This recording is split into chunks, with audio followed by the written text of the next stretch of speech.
दोस्तों, इंडिया की इकोनॉमी में कुछ सेक्टर्स ऐसे हैं जो बहुत ही तेज़ी से ग्रो हो रहे हैं। टेक्नोलॉजी से लेकर हेल्थ केयर तक, इंफ्रास्ट्रक्चर से लेके बैंकिंग तक। मगर आप अगर इंडिविजुअल स्टॉक्स को लेते हो तो उसमें थोड़ी सी रिस्क ज़्यादा होती है। अगर कंपनी परफॉर्म नहीं करी तो लॉस भी हो सकता है। बट सेक्टर स्पेसिफिक ईटीएफ्स एक ऐसा सोल्यूशन आपको दे सकता है जो पूरे सेक्टर में डाइवर्सिफाइड एक्सपोजर आपको मिल सकता है विदाउट पिकिंग इंडिविजुअल स्टॉक्स। दोस्तों, मैं हूं वृशाली और आपका इन्वेस्टिंग विद धन के यूट्यूब चैनल में बहुत बहुत स्वागत है। आज हम बात करेंगे सेक्टर स्पेसिफिक ईटीएफ्स के बारे में और कैसे ये इंडिया के ग्रोइंग सेक्टर्स में इन्वेस्ट करने का एक बहुत ही स्मार्ट वे हो सकता है। मगर दोस्तों, एक सिंपल सवाल का आंसर मुझे आप बताइए कि क्या सेक्टर ईटीएफ्स सिर्फ एक सेक्टर के स्टॉक्स होते हैं? जल्दी से मुझे यस या नो कमेंट कीजिए।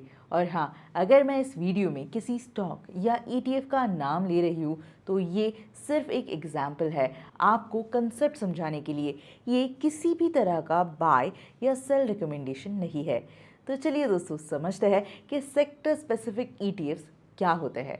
जब हम रेगुलर डाइवर्सिफाइड ईटीएफ्स की बात करते हैं तो उसमें डिफरेंट सेक्टर्स के स्टॉक्स होते हैं। बट सेक्टर ईटीएफ्स सिर्फ एक पर्टिकुलर सेक्टर की कंपनीज को ट्रैक करते हैं। मतलब अगर आप आईटी सेक्टर ईटीएफ लेते हो तो उसमें सिर्फ टेक्नोलॉजी रिलेटेड कंपनीज के शेयर्स होंगे। इंडिया में कई प्रॉमिसिंग सेक्टर्स हैं जो फ्यूचर में स्ट्रॉन्ग ग्रोथ शो कर सकते हैं। जैसे फॉर एग्जांपल, बैंकिंग सेक्टर में डिजिटाइजेशन की वजह से फिनटेक कंपनीज और डिजिटल बैंकिंग सर्विसेज बूम कर सकती है। इंफ्रास्ट्रक्चर सेक्टर में गवर्नमेंट के मैसिव स्पेंडिंग प्लान्स की वजह से कंस्ट्रक्शन और रिलेटेड कंपनीज बेनिफिट कर सकती है। वेरएज हेल्थ केयर सेक्टर में एजिंग पॉपुलेशन और इंक्रीजिंग अवेयरनेस की वजह से फार्मा सेक्टर और मेडिकल डिवाइस कंपनीज ग्रो हो सकते हैं। वही टेक्नोलॉजी सेक्टर तो ऑलरेडी रैपिड ट्रांसफॉर्मेशन देख रहा है। क्लाउड कंप्यूटिंग, आर्टिफिशियल इंटेलिजेंस और सॉफ्टवेयर सर्विसेज की डिमांड बहुत ही ज़्यादा इंक्रीज हो रही है।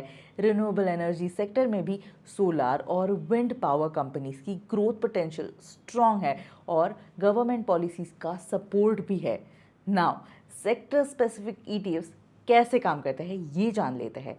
ये बेसिकली एक पर्टिकुलर सेक्टर के टॉप कंपनीज का कलेक्शन होता है। जब सेक्टर ओवरऑल परफॉर्म करता है तो ईटीएफ का वैल्यू इंक्रीज हो सकता है। लेकिन अगर सेक्टर स्ट्रगल कर रहा है तो ईटीएफ का परफॉर्मेंस भी अफेक्ट हो सकता है। इस बात का ध्यान ज़रूर रखिए। मगर सेक्टर ईटीएफ्स के फ़ायदे एग्जैक्टली है क्या? पहला है टारगेटेड एक्सपोजर। अगर आपको लगता है कि कोई पर्टिकुलर सेक्टर फ्यूचर में अच्छा परफॉर्म करेगा तो आप डायरेक्टली उस सेक्टर में इन्वेस्ट कर सकते हो। दूसरा है diversification with in the sector. मतलब एक ही सेक्टर के मल्टीपल कंपनीज में आपका पैसा इन्वेस्ट होता है तो इसमें इंडिविजुअल कंपनी का रिस्क कम हो जाता है। तीसरा, लिक्विडिटी अच्छी होती है क्योंकि ये स्टॉक एक्सचेंज पे ट्रेड होता है लाइक रेगुलर स्टॉक्स। बट दोस्तों, कुछ रिस्क्स भी आपको कंसिडर ज़रूर करने चाहिए। पहली बात तो कंसंट्रेशन रिस्क होती है। अगर पूरा सेक्टर डाउन ट्रेंड में चल रहा है तो आपका इन्वेस्टमेंट अफेक्ट ज़रूर हो सकता है। वही इकोनॉमिक साइकिल्स का इम्पैक्ट भी सेक्टर परफॉर्मेंस पर पड़ता है। कुछ सेक्टर साइक्लिकल होते हैं जो इकोनॉमिक कंडीशंस के साथ अप या डाउन होते रहते हैं। रेगुलेटरी चेंजेस भी सेक्टर परफॉर्मेंस को इम्पैक्ट कर सकती है। गवर्नमेंट पॉलिसी चेंजेस ये होने से कई सारे जो सेक्टर्स होते हैं जिनको बेनिफिट पहले से मिल रहा होता है उनमें थोड़ा सा लॉस देखने को मिल सकता है। प्लस सेक्टर रोटेशन भी होता रहता है मार्केट में। तो फिर कैसे आपको सिलेक्ट करना चाहिए कि कौन सा सेक्टर ईटीएफ आपको लेना है? इसके लिए दोस्तों रिसर्च ज़रूरी है। सेक्टर के फंडामेंटल्स चेक करने चाहिए। ग्रोथ प्रोस्पेक्ट्स क्या है, गवर्नमेंट सपोर्ट है या नहीं। इसके अलावा दोस्तों, ईटीएफ के पोर्टफोलियो कॉम्पोजिशन को भी देखना चाहिए कि कौन कौन से कंपनीज इसमें इंक्लूडेड है और उनका वेटेज है क्या एग्जैक्टली। वही दोस्तों, एक्सपेंस रेशो भी एक इम्पॉर्टेंट फैक्टर हो सकता है। डिफरेंट ईटीएफ्स के एक्सपेंस रेशोज डिफरेंट होते हैं जो लॉन्ग टर्म रिटर्न्स में अफेक्ट ज़रूर होंगे। ट्रैकिंग एरर भी चेक करना चाहिए कि ईटीएफ कितना एक्यूरेटली अंडरलाइंग इंडेक्स को ट्रैक कर रहा है। वही दोस्तों, इन्वेस्टमेंट स्ट्रैटेजी की बात करें तो सेक्टर ईटीएफ्स को टैक्टिकल एलोकेशन के लिए यूज़ कर सकते हो आप। मतलब कोर पोर्टफोलियो में डाइवर्सिफाइड ETFs रख सकते हो और सैटेलाइट एलोकेशन के लिए सेक्टर स्पेसिफिक ETFs यूज कर सकते हो। वैसे टाइमिंग भी मैटर करता है, सेक्टर साइकिल्स को समझना चाहिए, ये बहुत ही ज़रूरी होता है ताकि आप अच्छे समय पर एग्जिट भी कर सके उस इन्वेस्टमेंट से। वही दोस्तों सिस्टमैटिक इन्वेस्टमेंट प्लान के थ्रू भी सेक्टर ETFs में आप इन्वेस्ट कर सकते हो। इससे रूपी कॉस्ट एवरेजिंग का बेनिफिट आपको ज़रूर मिल सकता है और मार्केट टाइमिंग का भी रिस्क कम हो जाता है। वही दोस्तों पोर्टफोलियो रीबैलेंसिंग भी रेगुलरली करना बहुत ही ज़रूरी है ताकि किसी एक सेक्टर में ओवर एक्सपोजर ना हो। रिस्क मैनेजमेंट के लिए स्टॉप लॉस स्ट्रैटेजीज यूज़ कर सकते हो आप। डाइवर्सिफिकेशन अक्रॉस मल्टीपल सेक्टर्स भी ज़रूर कंसिडर कर सकते हो ताकि एक सेक्टर के पुअर परफॉर्मेंस का पूरा पोर्टफोलियो पर इम्पैक्ट ना पड़े। अब दोस्तों सेक्टर स्पेसिफिक ETFs एग्जैक्टली कौन सा है और कैसे एक्सेस करना है, इसके लिए होम पेज पर अगर आप थोड़ा सा नीचे स्क्रॉल करोगे तो आपको यहाँ पर एक्सचेंज ट्रेडेड फंड्स ETFs का ऑप्शन मिलेगा।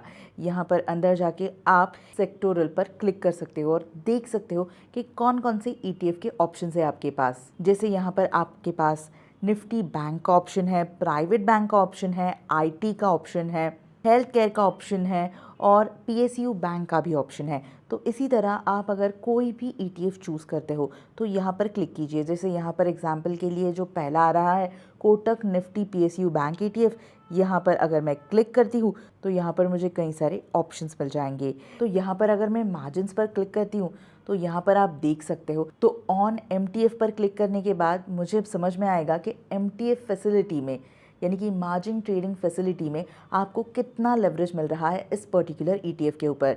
अब यहाँ पर लेटेस्ट ट्रेडेड जो प्राइस है वो 700 है, पर अगर मुझे एक ETF लेना है तो यहाँ पर लेवरेज मुझे 3.54 टाइम्स मिलेगा। यानी कि दोस्तों मुझे सिर्फ 197.68 रुपीज़ पे करने हैं। यहाँ पर सिर्फ मुझे बाय विथ मार्जिन फंडिंग पर क्लिक करना है और बस ये ETF मैं MTF पर खरीद सकती हूँ। अब दोस्तों आते हैं उस क्वेश्चन के आंसर पर जो मैंने वीडियो के शुरुआत में आपसे पूछा था, क्या सेक्टर ETFs में सिर्फ एक सेक्टर के स्टॉक्स होते हैं? जी हाँ दोस्तों, सेक्टर स्पेसिफिक ETFs जनरली एक ही सेक्टर के कंपनीज के स्टॉक कंटेन करते हैं। ये उनका मेन कैरेक्टरिस्टिक्स है जो उन्हें डाइवर्सिफाइड ETFs से अलग बनाता है। दोस्तों ध्यान रखिए, सेक्टर ETFs एक बहुत ही पावरफुल इन्वेस्टमेंट टूल हो सकता है अगर प्रॉपरली यूज़ किया जाए तो। टारगेटेड एक्सपोजर मिलता है प्रॉमिसिंग सेक्टर्स में, प्रोफेशनल मैनेजमेंट मिलती है और डाइवर्सिफिकेशन विद इन सेक्टर भी मिलता है। लेकिन याद रखना, कॉन्सेंट्रेशन रिस्क और वोलेटिलिटी के फैक्टर्स भी आपको ज़रूर कंसिडर करने चाहिए। रिसर्च करिए, रिस्क टॉलरेंस समझिए और अपने इन्वेस्टमेंट गोल्स के अकॉर्डिंग सेक्टर ETFs को पोर्टफोलियो में ज़रूर इंक्लूड कीजिए। रिमेंबर, कोई इन्वेस्टमेंट डिसीजन लेने से पहले प्रॉपर ड्यू डिलिजेंस ज़रूरी है। और दोस्तों अगर ये वीडियो आपको हेल्पफुल लगा तो YouTube चैनल को सब्सक्राइब ज़रूर कीजिए और इस वीडियो को लाइक कीजिए। और दोस्तों कमेंट्स में बताना बिल्कुल भी मत भूलिए कि आपका फेवरेट सेक्टर स्पेसिफिक ETF कौन सा है। Investments in the securities market are subject to market risk. Read all the related documents carefully before investing.